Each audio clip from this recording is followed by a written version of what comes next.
All right, we're working on the place command. This is day 1 of training, so I just want to start introducing him to the pet cot. Place is going to be a very important command for you. It's where you're going to park him when you guys have dinner.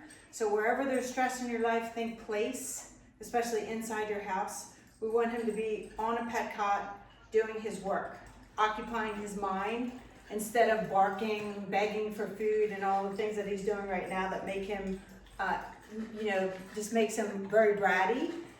So you're going to give him a job, and the job is place. And so today we're just learning the very basics, which means hop on the pet cot and at least sit down for me, and he can do that.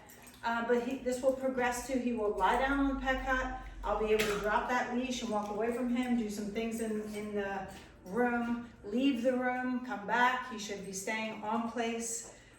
You will hear me talk about a back tie, which is basically a leash that I'm going to give to you, and you're going to clip it to something sturdy or loop it through something for when you guys are having dinner. And you want to put the pet cot in an area that's far enough away from the dinner table so he just relaxes into his work, okay? We will work on this together. When I bring him home to your house, we're going to have a lesson in your house. We'll have a lesson, at least one lesson here at the doggy daycare. Then we have a lesson at your house in the real world. And you have a third lesson at some point. You want to use that because the people who use the third lesson, really, it kind of shores things up. You know, if there's any kind of uncertainty about how you should be using the e-collar, or you're not sure about what you should be doing in certain situations, have me come out for the third lesson, because that's where a lot of the gaps are filled in, and then your dog is doing very well for you. So this is cool. He laid right down on place. That's great. And this is just our first session. The e-collar, you're going to hear me talk about this a lot. I'm working at level 2. 2 out of 100.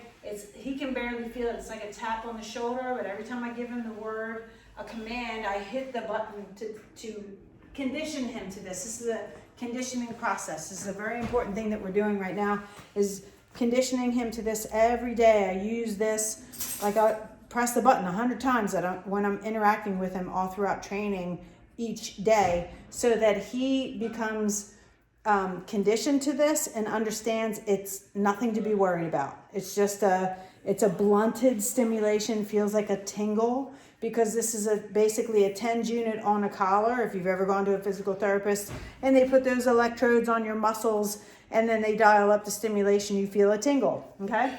That's what this is. And it's very benign, it's blunted, it's humane. There's no shocking, zapping, hurting the dog. We don't do that. So that's what we're up to. And come on, buddy.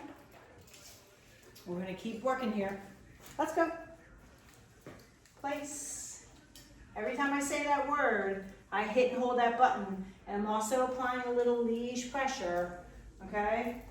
And that leash pressure is very important in this process of him learning to understand the new language of the e-collar. It's a totally new language for him to learn. Sit. There we go. All right, I'll see you on the next one. Good boy, Perry. Look at you.